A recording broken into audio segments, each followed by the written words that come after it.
actually got.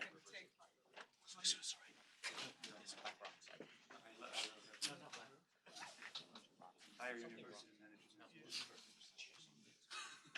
And I'm not just saying this because of my statistically, with everything. Maybe choosing Everything. your willingness to take questions.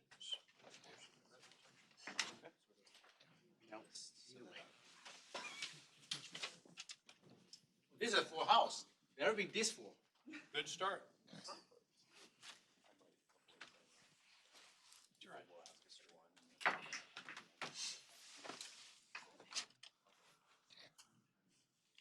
All right, thank you everyone for coming. We can go ahead and get started. So I am Professor Michael Zuzak. I am an assistant professor over in the Department of Computer Engineering, and it is my pleasure today to host Dr. Roger Schell and Ed Reed for the ESL-GCI seminar series. So I have had the pleasure of working with these two over the last several months, talking about various topics in security, but just to give you a little info about them. So Roger is a retired U.S. Air Force colonel. He got his PhD from MIT and his master's from Washington State. He is internationally recognized for originating several key modern security design and evaluation techniques. He is widely published in technical journals and publications and holds a patent in cryptography, authentication, and trusted workstations. He also had 20 years of experience in federal program management, 30 years as a computer industry security product vendor, and 5 years as a graduate cybersecurity engineering faculty at USC. He was the founding deputy director of the NSA's National Computer Security Center. He is widely considered to be the father of trusted computer system evaluation criteria, the Orange Book. And he is the National Institute of Science and Technology and NSA recognized Dr. Schell with the National Computing System Security Award. He is also a member of the inaugural class of the National Cybersecurity Hall of Fame. The other speaker we have for this seminar is Ed Reed. He received his MS at RIT actually, and he led the development and upgrade of Gemini Computer's distributed computing-based DTCB, a runtime environment for the Gemini secure operating system. He has also made improvements in published research demonstrating how to build feature-rich services and execute on and leverage the security features of high assurance reference monitors. So I'm excited to have them here today, and I'll go ahead and turn it over to you guys. Thank you. Well, thank you. Good morning, all. It's a real privilege to be able to talk to you, and I'm glad you got out of bed early to come. It used to say when you found a student in the office at 9 a.m. in the morning, it was because he'd stay all night. Glad to see you're eager to be here, and it's my privilege to talk about a bit of a different way from what many of you probably have been exposed to of providing security. To sort of introduce the question to you as students, the recruiter comes to you and says, we want to hire you for this job. And after you've been here for 3 years, we're going to give you a position. And the object of this position is that you're going to be responsible for an operating system and a system that runs on that. And it has to stand all attacks. We'll never have a guaranteed, we'll never have a 0 day. It's never going to have a patch for it. And if you fail at that task, you lose a year's salary, that's all. And but if you succeed, you get a salary increase of 50%. Now, how many of you feel prepared from your educational background so far to say, yes, I'm in, I'll sign up? So, my goal is to have you understand that there should have been more hands raised. This is an opportunity. How can you turn down a 50% salary increase in 3 years? Well, that's what we're going to talk about today. And I think what that's going to take is a reset of the way we think about security. So since it's the holiday time and Christmas, I'm going to be having a few quotes from Charles Dickens. Now, some of you may not be old enough to have heard of Charles Dickens, and I'll leave that as an exercise to the student. But he wrote, men's courses will foreshadow certain ends to which, if persevered in, they must lead. But if the courses be departed from, the ends will change. Sort of basic philosophical thing. And so we will look at cybersecurity past, cybersecurity present, and cybersecurity future. Charles Dickens talked about the ghost of Christmas past, present, and future. So we'll follow that paradigm. And starting with sort of a historical perspective, cybersecurity past, we'll look first at the 60s and 80s. It was primarily a matter of recognizing the problem of computer security, not so much a solution. My experiences, was Mike mentioned, I spent 22 years in the Air Force as program management primarily. And one of the first things I had to encounter was in the Vietnam era, was how do you have very sensitive intelligence information made available to combat people like pilots flying in the air who may be captured. And so you want to make an electronic communication to do that. And everybody said, you shouldn't do that with a computer. You shouldn't make that very sensitive data on the same connected to an open network. Not smart. But we had to do that in order to accomplish the job. So they recognized the problem. Then the Air Force had a computer security program that I led for several years. And the question was, well, how are we going to fix that? How are we going to get so we could, in fact, make that kind of connection, do that reliably?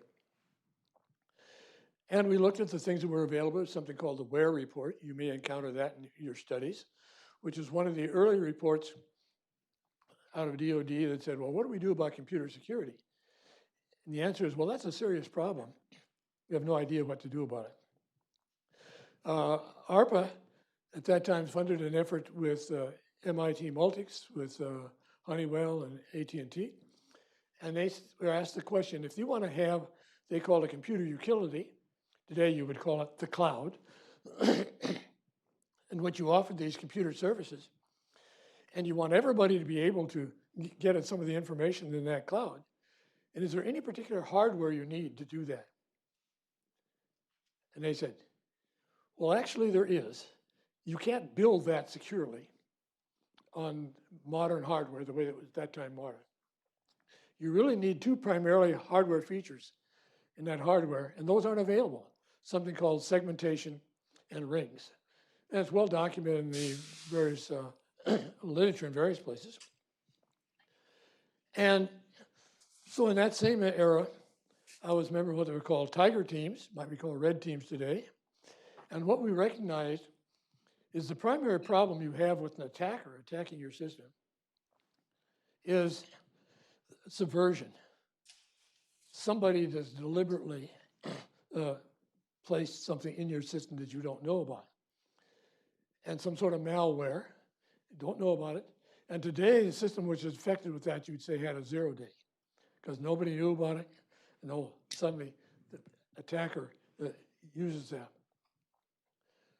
Now, so the group called the J.P. Anderson report in the 70s said, what are we going to do about it? The WARE report pointed out we have this problem. We'd like to share computers among a lot of people. We'd like to share sensitive data selectively. And they said, well, what's the solution? So they set out a plan that says, well, here's the approach to provide solutions. And that's documented in something called the Anderson report. And they said two primarily things we need to have. An abstraction called the reference monitor. In other words, we have to know what we want to do, and I'll talk a bit more about that later. And the implementation of that we'll call a security kernel. And that allows what the military called multi-level security. I'll be using that term, or MLS, which says you've got top secret information, for example, in the Pentagon, and people that access that. And they also are dealing with unclassified information that a lot of people are providing input to. And they need to be able to read that unclassified information from their top secret offices and have no risk that the top secret information that's on that same computer will leak to the unclassified. And that's what they call multi-level security. Levels, secret, top secret, confidential, unclassified. And so one of the things, early steps, was to take the multi-computer, which is a research project, but also a commercial product, and to get Honeywell to put that multi-level security capabilities, which basically involves labeling all your data. And that was not only needed by the Air Force, but we also worked with General Motors and Ford, because guess what? They have sensitive information, intellectual property that they want to protect. And so they had, in fact, a formal classification scheme in both of them. It says this level of class sensitivity needs to only go to these people. And so that was made part of the product there. It was also added to communications processor, something called a secure communications processor, which was an adapted commercial mini computer. And there was research at the Naval Postgraduate School for how you might implement such a security kernel. And so for 20 years, most of the efforts were on understanding the problem, starting to think about how to provide a solution. Now, this notion, as they introduced, of a security kernel had a seminal description in a 1972 workshop. And it said the security kernel of the operating system and supporting hardware, such as an antagonist, your attacker, could provide the remainder of the system, all the applications, all the operating system services on top of that, without compromising the protection provided. And it says the advanced virtual memory techniques of segmentation and protection rings, such as those in the years ago, they said, here are two key hardware features that are needed. And they said, and if you could do that, and you as the students graduated, and you would take the recruiter's office to double your salary, get a 50% increase in your salary. And I would have seen some more hands go up when you say, you're ready to take that. This is 50 years later. Why are we where we at today? Why does nobody feel confident they could do that? Well, we'll talk about that. That same thing was characterized a decade later in an IEEE article, and it says the security kernel allows you to be effective against attacks that most of the designers never even considered. Now, what do you hear today is in terms of how you're going to deal with attacks? Well, you've got an attack, you surveil it, you find it, you go and you fix it.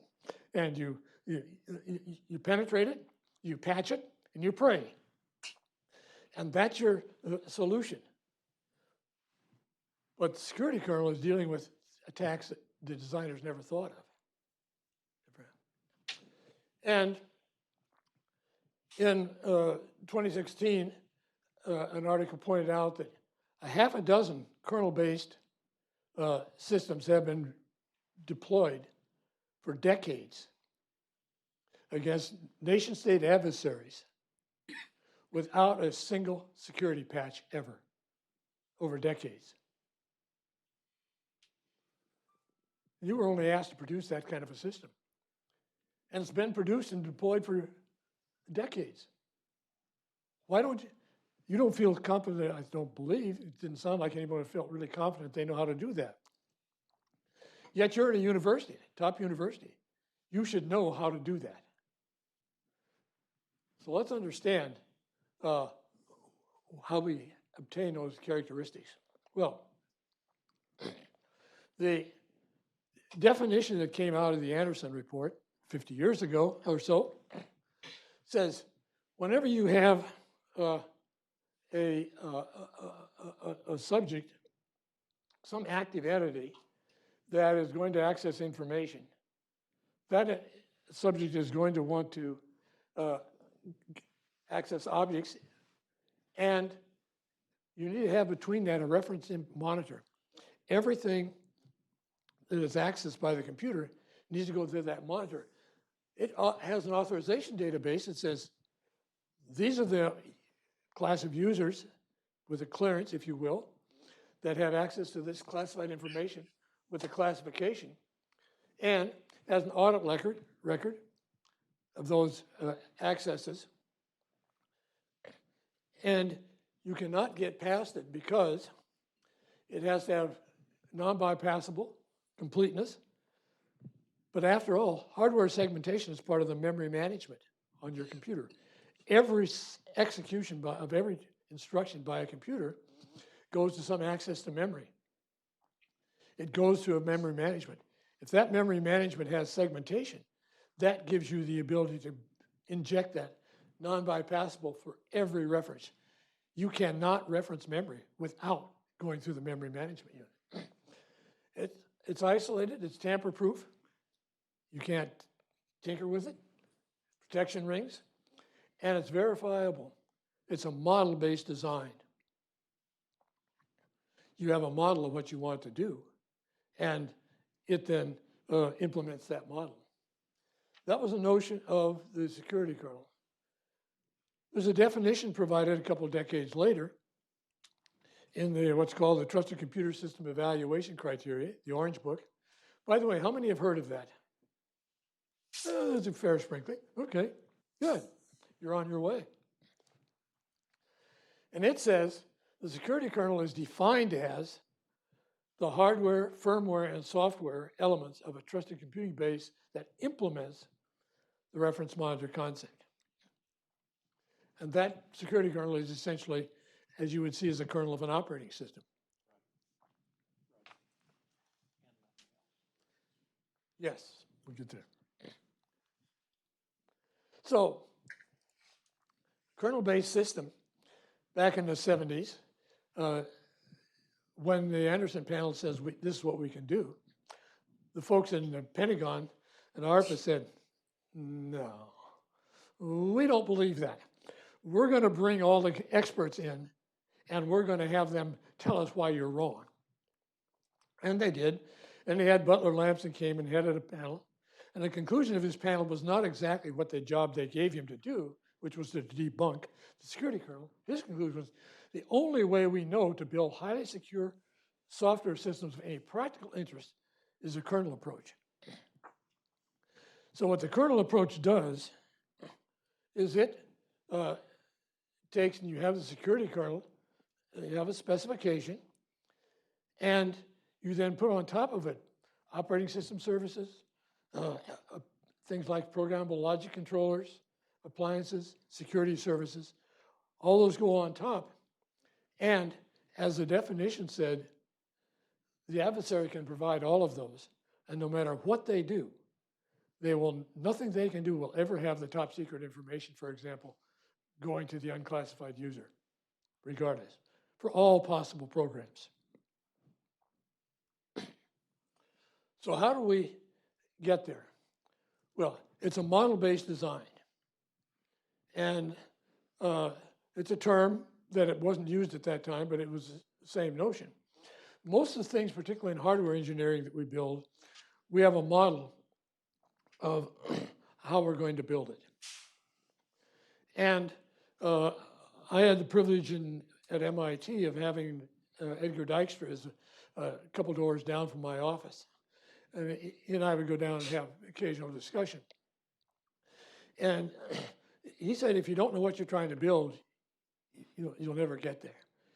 And his example of a model-based design was, he said, hardware-wise, you want to have a 72-bit adder. And he said, if I give you a black box, and you come to me and you say, I claim this is a 72-bit adder, it always had these two 72-bit numbers and give the right answer, will never fail. But I get to build the box, and you can test it if you want and see if it works. And at the end of the testing, if it always works, and you said it works, you get my house. And if I can show you that it doesn't work, at least one instance, I get your house. And I says, you want to take my bet? Well, you shouldn't take that bet. The reason he picked 72 bits is adding two 72-bit numbers, if I can do a test every nanosecond, the sun will die before you finish your testing. So you're not going to do that by testing. As he famously said, testing shows the presence of bugs, but not their absence. And so that's a model-based design. What was the model? You say a 72-bit adder is made by 72 one-bit adders. And you combine them in this particular fashion. And you now have a very high confidence. All the computers you run have adders and they're built in that way. Because you have a model and you say, if I build something that matches this model, my model is these one-bit adders added together and 72 one-bit adders with carry. And I'm done. And then I have a high degree of confidence that the end result of that combination is done. That's a model-based design. So in terms of an operating system, you start with a security policy that says, here's what I want to do. Multi-level security, otherwise known as mandatory access control. I want to have that in my database. And I have to have a model. The linchpin of the whole argument is a formal security policy model. It has to say, here's what I mean. The top secret users can never access can never get written to and give their data to unclassified users. And the unclassified users can never access the top secret data. And the top secret users can never write to unclassified data where users might get. That's what I mean. That's my model. And so the first step is a formal security policy model. And it turns out what you want is that's not a model, just like the adder, 72-bit adder, and I have a formal specification of that. And it's a mathematically formal specification of the API of the security kernel. Now, having gotten that model, I then have to write that in a form that I can, in fact, make it the actual API calls. That's called a formal top-level specification. That's a development specification. And then I have to implement that. In source code, layering, information hiding are engineering techniques that we know how to do that systematically. And I produce an end item, and I have to then distribute that in a trusted way. And the important thing for subversion is I do nothing else. So I have to show that it does all those things and nothing else. And that's what the Orange Book, Class A1, is about. It gives a set of criteria and a set of steps to achieve that for a security kernel.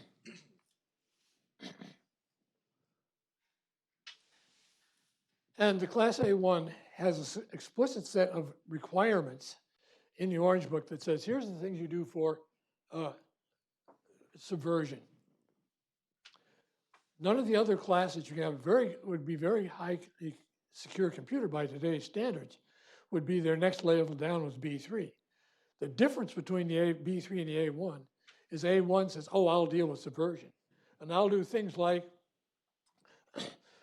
the number 6.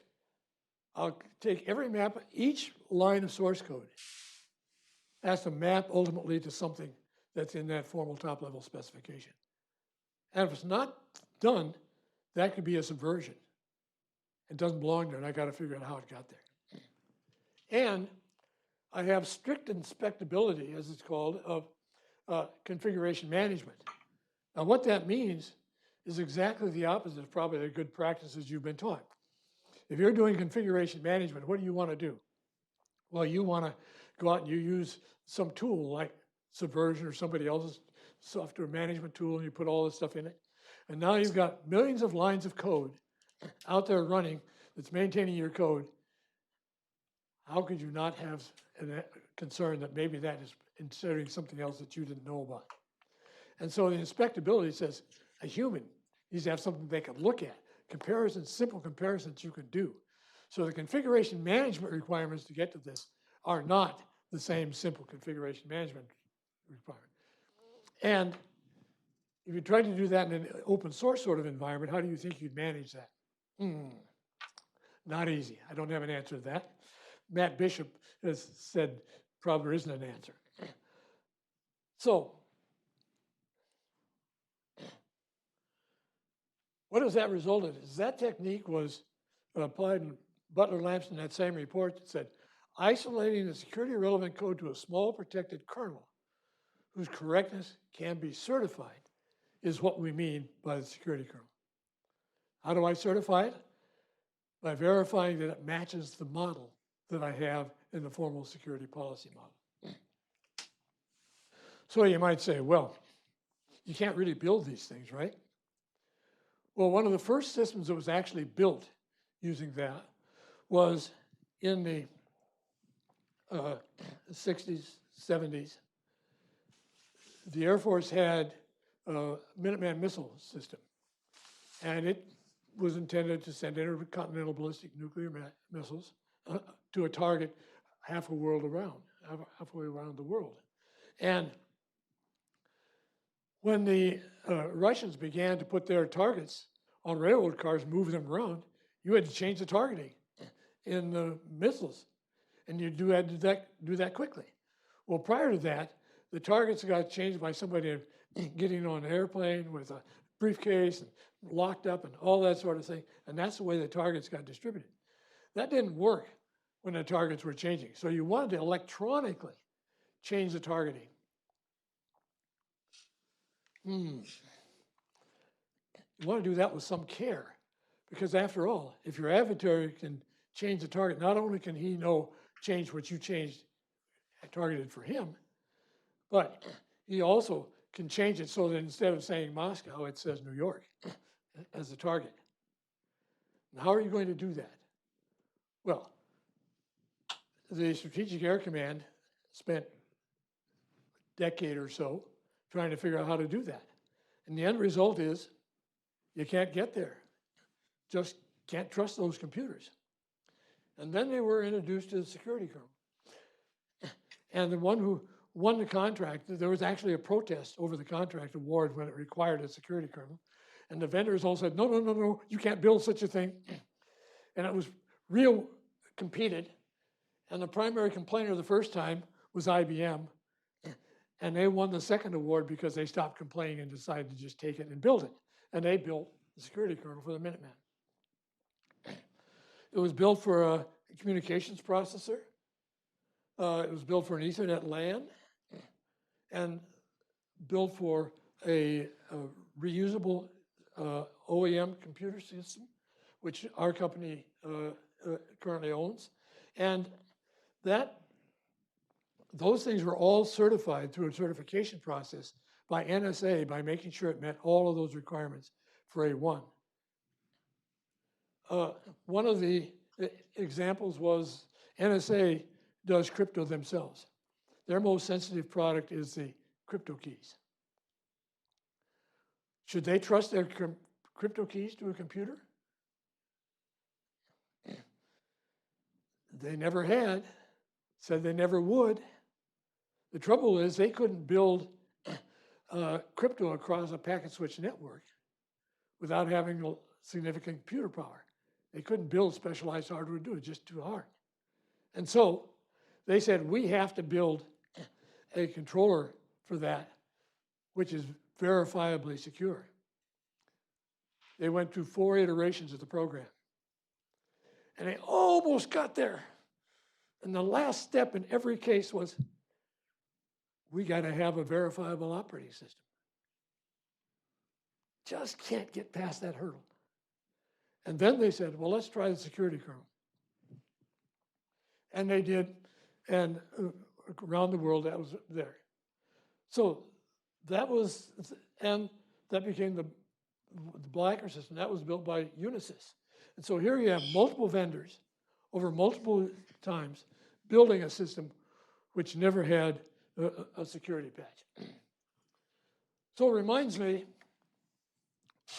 of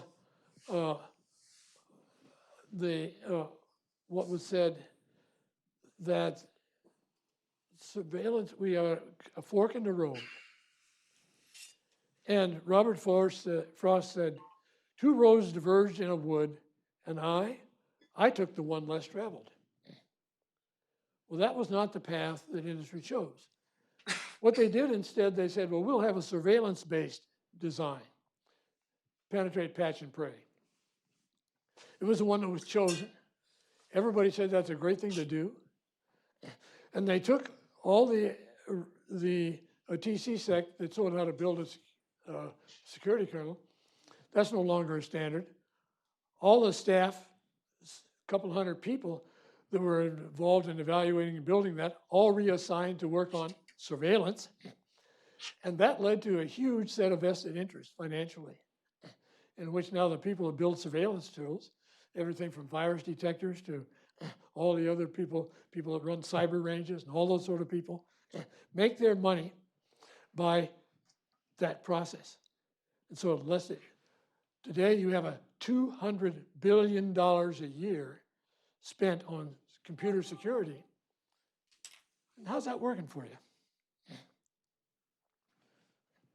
The alternative, the model-based road, was the kernel for a formal model, and that was not chosen, didn't have that vested interest. That's the road less traveled, and because it was less traveled, the industry people described that, and they've described the security kernel as a technology grand success and a huge market failure. You can't sell it. And so that's the choice that was made in the divergent roads. But Dickens says, men's courses will foreshadow certain ends to which have persevered in they must lead. If you persevere down this penetrating patch, what's going to happen? Well, disastrous ends foreshadowed. And you can look at all the things that you find today. Everybody published guidelines, best practices, all that sort of things. Get paid big bucks for running courses and that. And what does it get you? Well, it doesn't matter as long as you keep pumping up the money. They'll keep doing that. And when are you going to have your last patch? You want to bet on it? No. So that is the course we're on today. But, Dickens says, but if the course be departed from, the ends will change. In other words, dramatically better security is a choice. You can choose to go down the design, security by design. You leverage the security kernel. We know how to make changes to that, to update the new technology. And what you need is a commitment for education, supply chain, and evaluation to use it. I didn't see a lot of students to feel like they were prepared education-wise to do that. I'd like to advocate that should change. And if it changes, as Dickens says, the ends will change. What you can do will change. It is truly a security patch. No security patch for a Class A A1 system ever. No security patches. Now, which one of your operating systems you're running today have that property? If you got an answer, I'll be interested to hear it. So how do you deliver that system? Well, we have a traditional, in the industry, original equipment manufacturer, OEM ecosystem. A vendor delivers a reusable security kernel product. It's the basic security kernel operating system, the hardware, firmware that goes with that. And the complaint is it can take 10 to 15 years to build that. Never been built in less than that. So, well, that's a long time to wait. On top of that, you have manufacturers who will build the trusted platform that's going to run. You have resellers who will deliver the box and add the COTS operating system, and you have solution providers that deliver to the user. Those can all be, if you've got the security kernel as the base, you can then build on that lots of different systems on the same base. And that can be done in 2 to 3 years. That base we have today. So, the conclusion is that we need a security kernel cyber base, a cyber defense reset. One thing that we need to learn to understand and accept, it is scientifically impossible to build a secure cyber system without a trustworthy operating system. And by that I mean one that is highly unlikely to have zero-day flaws. By that I mean a model-based design. People have written that down. NIST has a guideline. They have something called 800-160. And there's an appendix to that that has, here's the theory behind it. And the theory says, you can't build on a foundation of sand. If you don't have a trustworthy operating system, everything else you try to do fails. And it's a reproducible pattern. It's one we know how to use. The list I gave you had multiple vendors over multiple years building these systems designed to meet the Class A1. Never had a security patch. So it isn't something that's done by, some little skunk work someplace that nobody else knows how to do this. There's something called the Rainbow Series. You may not have heard of it associated with the Orange Book. It's about that much on the shelf. There's detailed documents and guidelines and principles of how you actually simplify the problem of building that security kernel and using it. There's a plethora of that. That was part of when we took the path well traveled as an industry. Those are the resources we threw over the board. We disestablished that as a standard. Nobody cares anymore. We took all the people that knew how to do that and we assigned them to surveillance. And we said, we're not going to do that anymore. Nobody cares, really. And so we can leverage operating system technology designed to meet Class A1. It's commercially available, previously deployed in high-profile systems for decades without a single zero-day flaw. That's where we are today. Now, what can we go out and if you're a university and you're looking for research ideas, what can you go looking for research for? Well, you've got systems like some of you may have heard of RISC-V. It's an attempt to provide an open source architecture for RISC architectures. None of them have segmentation in rings. None. Why would we? I mean, nobody uses it. If you don't have an operating system that uses it, it does you no good. Intel, which for years has had a segmentation in rings in their x86 architecture, when they went to the 64-bit architecture, they looked around and they said, nobody cares. We won't bother including that in the 64-bit architecture. So you now have two modes of operations in the Intel modern processors. You can either choose the segmentation ring-based architecture, the x86 architecture, or you can choose a new modern version. Oh, you don't care about security, so you don't care that it doesn't have these capabilities. You can say, well, what are the reasons people aren't using that? Well, one of the reasons is what's called the equities problem.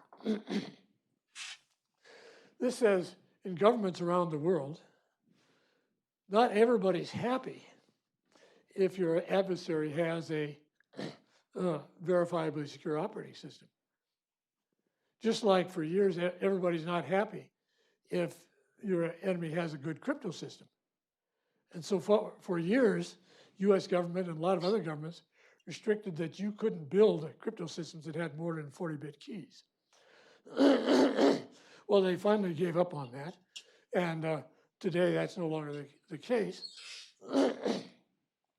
So one of the things you can do as a research question, you can do an analysis and recommendation and says, you're not going to forever keep people from building secure systems. What are the consequences of both secure crypto and secure endpoints with security kernel? That's a question, that's a research open question. You can define a MAC or a multi-level security policy for shared hardware so that you can use that for whatever the hardware is, be it IoT devices or whatever. You're going to identify a prototype, trustworthy architectures for data centers.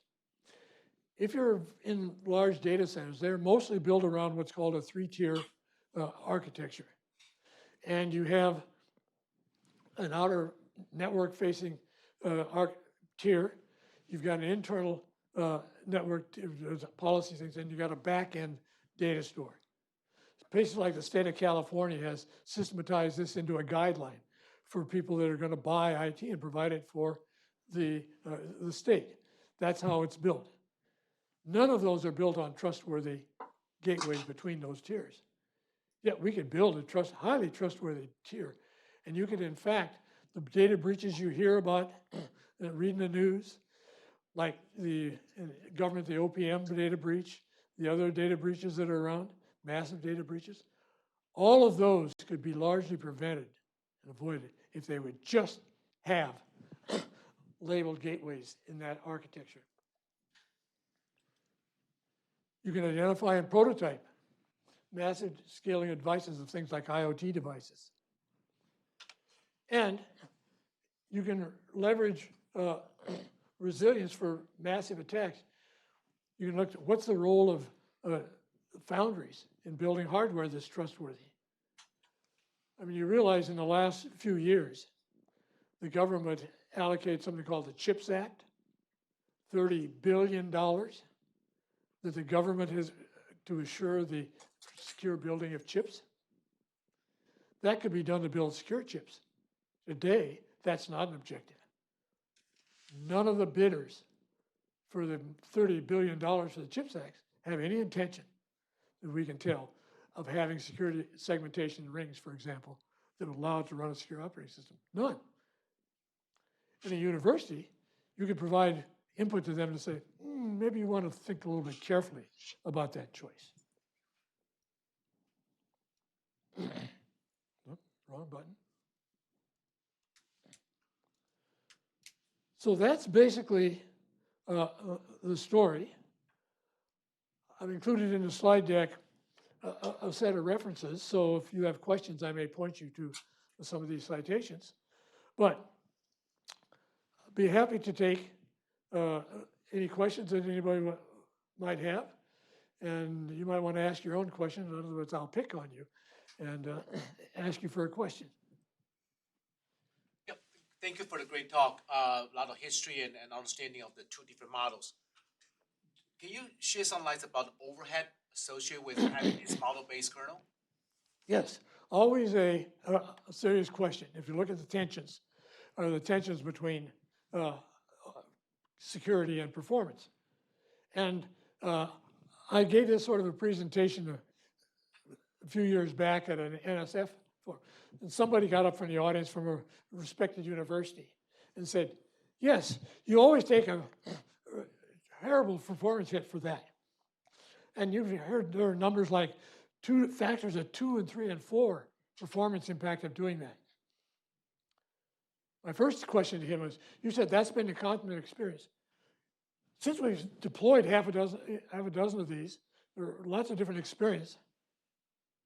Name to me one A1 evaluated system which had a major performance hit. Just one. I was not popular with that professor. He couldn't name one. And the reason is that yes, you can build things poorly from a performance point of view. Yes, people have tried to build security kernels, and they've had huge performance degradations. But after all, if I go to a group of students and ask you to build an operating system, how do you think your performance is going to stack up against a commercial operating system? Not well, right? It's an art to build good performance. So if you look at the examples that people give for the performance problem, they're all research examples. They're all labs. None of them are commercial. If you look at on the commercial list, none of those have had major performance. In our case, the one I know more about is the GemSauce is one of the examples. The performance degradation there in a typical kind of applications is less than 20%. So it isn't zero. And if you can't stand a 20% performance degradation with the higher speeds and such, then you don't care very much about security. But if you do, when they implement in the Pentagon, the vendor of that was Grumman. And they were told by the Pentagon people that this was going to cost them 3 or 4 times performance hit. At the end, there were none of their performance goals they couldn't meet. And their challenge was they had a fixed price, fixed time contract they had to deliver on, and they delivered on time, on cost, and net performance. And they wrote a paper at one of the conferences several years ago on how did they make A1, that Pentagon system. And they said the performance result, good performance was because of the performance of the security kernel. If the security kernel has good performance, and that's why you need segmentation and protection rings. If you build a system, and some of the examples of things that don't work, things that are built on hardware that doesn't have protection rings and security and segmentation. And if you don't have that, if every memory reference doesn't check these checks, you're going to have to do it in software some way, and it's going to have a huge performance hit. So yes, that's a usual question. In fact, several years ago, somebody was commenting about this in the literature about the performance hits.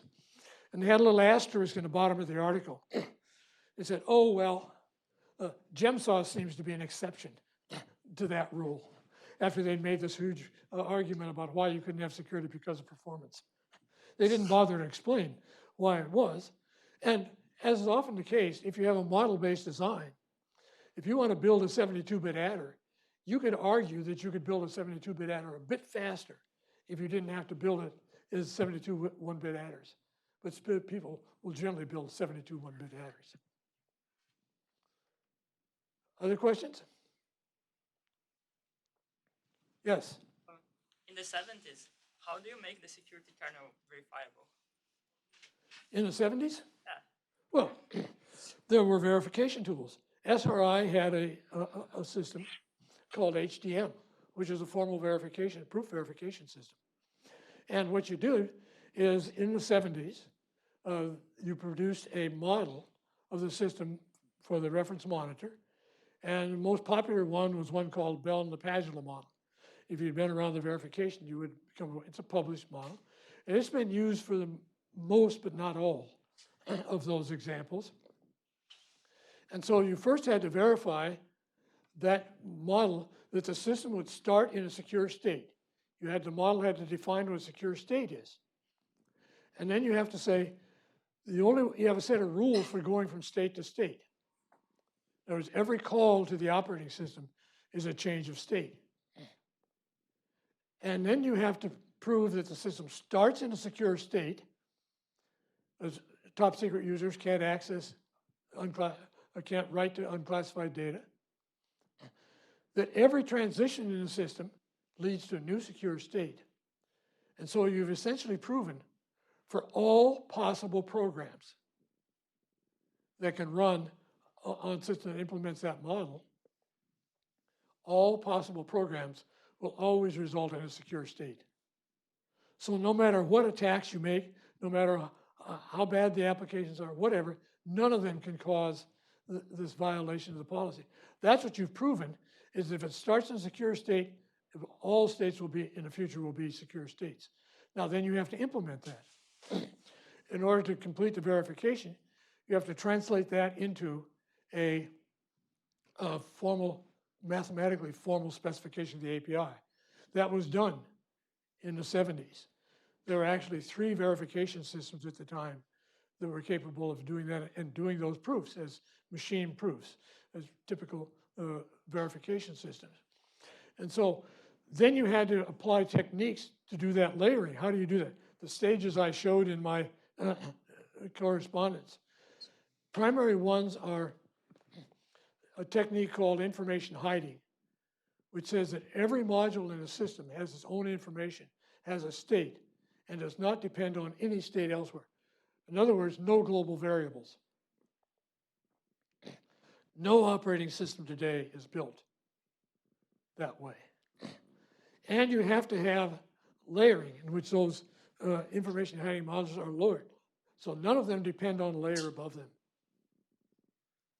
No upcalls, as they're called, for a fancy term. No. And so you have to apply those techniques. Those are the techniques that are laid out in the Class A1 criteria. It says, here's the things you have to do. All of those were done to those systems that were built in the 70s. They knew how to do it. Once they got past that formal model and verified that correctly, then the rest was just engineering, software engineering to do that. Does that address your question? But once you implement this, then how do you prove that? Pardon? How do you how do you attest that the real implementation is running? I'm sorry, How do you test or prove that the real implementation is running? so that's part of the requirements. It's called trusted distribution. And one of the requirements I had listed up there for version is the configuration management. And so you start with you go through each step, and each module can be tested by itself. In fact, each layer, so you start with the bottom layer, and you test that, and it's essentially a mini system, operating system. And then you put a layer on top of that, and you can now take as an axiom the lower layer. So you build a proof system. The same way in mathematics, you take a lemma and you use that in order to build a proof on top of that, becomes a lemma for the next, et cetera. And that's the way you go through the implementation. That's at the code level. And then you map that every line of code, as I mentioned, maps to the formal top level specification. So that engineering process is what the A1 requirement details, and that's what has to be done. And we've known for years, people like Dave Parnas have preached that for years. People like, I'm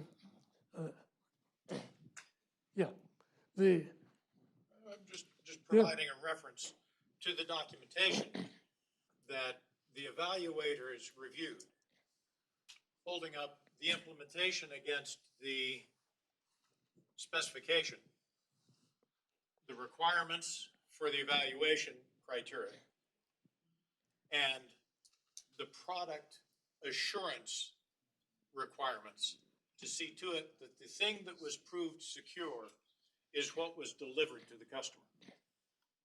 So that assurance argument has to address everything from that formal security policy model to the product delivery, its operational deployment and installation and configuration management, maintenance and updates, and retirement. so those individual steps, in terms of the mechanics, every piece of hardware that's part of the security kernel has a hardware root of trust. So that you can know that that's the physical piece of hardware. And then you cryptographically seal each one of those modules, and the relationship between the modules are cryptographically sealed. And so what the evaluators required is that we had to be able to electronically distribute an update to the security kernel, open to nation-state adversaries with laboratory conditions. And nothing they could do in the laboratory with the best of techniques could change the update that actually got delivered. And NSA had to confirm that. That's a business they are relatively well experienced at. And so starting with the root of trust, and that's called trusted distribution in the Orange Book. And that product, that deployment by the UK, by ICL for the Ministry of Defense, would have depended on that for their global IT network that used GEMSOS in order to manage the UK eyes-only crypto for their IT systems. Note, this was a US system evaluated by the NSA used by a foreign nation state to manage their foreign nation state eyes-only crypto in such a way that the NSA, no one else in the US, ever had access to the keys or the crypto algorithms the UK was depending on to protect their information. And just for clarity, the UK didn't trust the NSA, and so they have their own equivalent to CESG, which reran their evaluation of the A1 criteria before they would let it be used by ICL. No honor among thieves, I guess. Trust but verify. So I think in your 8th slide, you described the systematic design of a security kernel. Right. And then there's a red line that says, and then you don't change it, right? And nothing, no, it says it does nothing else. It doesn't, yes. So somewhere along the lines, and I definitely agree with that systematic design, you can ask my students. But somewhere along the line, we went into a model where everybody, everywhere, thousands of companies started to push code into the operating system kernel in the form of device drivers. Welcome to No. open source. So what went wrong there, and who's to blame? Is it Bill Gates, Linus Torvalds? Well, no, it's very simple. You know, as we say in business, follow the money. You got $200 billion a year of people that are part of that ecosystem of doing penetrate and patch and pushing things in and building your own. And they don't separate. There's no layering. There's no kernel that has this API interface that's proven to be secure for all possible programs. And what went wrong is simply money talks. So there's a marketing effort to not design secure systems. No, there's no, a very intentional design philosophy that was the subject of a massive email exchange between, was it Andrew Tannenbaum and Linus Torvalds over the question as to whether or not microkernels, layering, information hiding was even desirable in an operating system configuration. And Linus's position was clear. Every module in the kernel needs to be able to directly access data in the kernel. No information hiding, no layering, no modularity. Now tell me what your halting model tells you about anything about that kernel. It's millions of lines long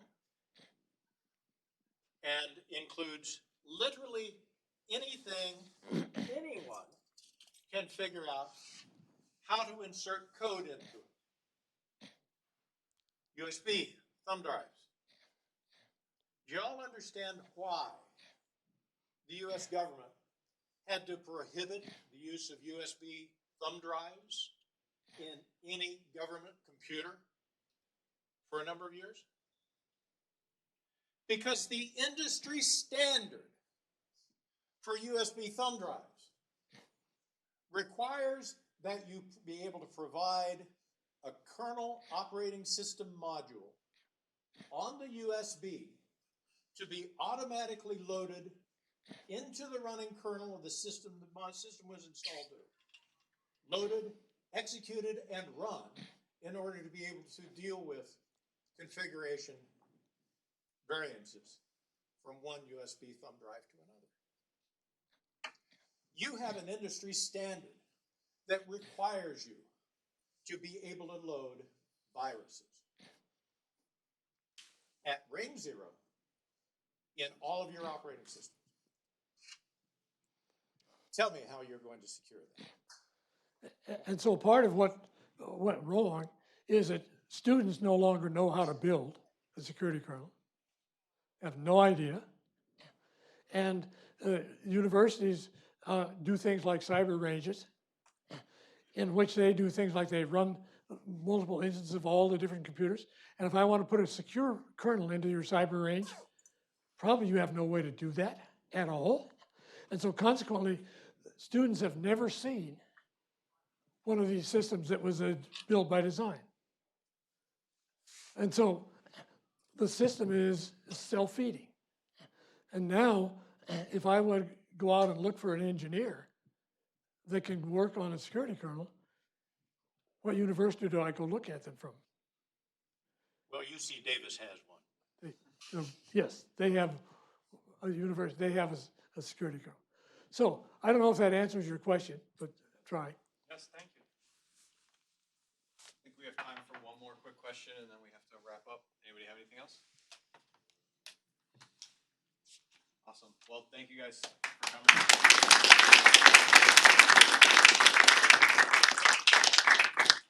So before everybody leaves, just want to announce this is our first GCI seminar with our distinguished external speakers. Thank you very much. Just so you know, we're planning at least 4 to 5 more of those next semester. So I count on everybody, including the faculty, to encourage the students as well as the students to come up here and, you know, get some fresh, different perspectives on cybersecurity research and education. So thank you very much for showing up and, you know, enjoy the rest of your day. Thank you very much.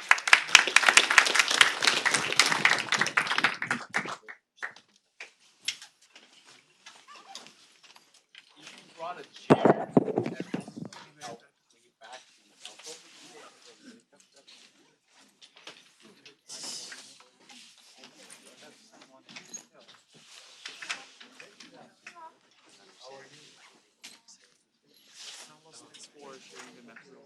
Yeah, absolutely. I got some ideas on how to. Well, and hopefully it's going to be a project based. I would say going through that material, it's very software oriented. I would probably go the opposite way. This is an part. But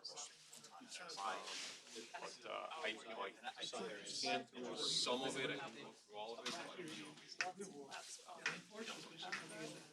What do we want to keep? We have a chance to. I was going to say history.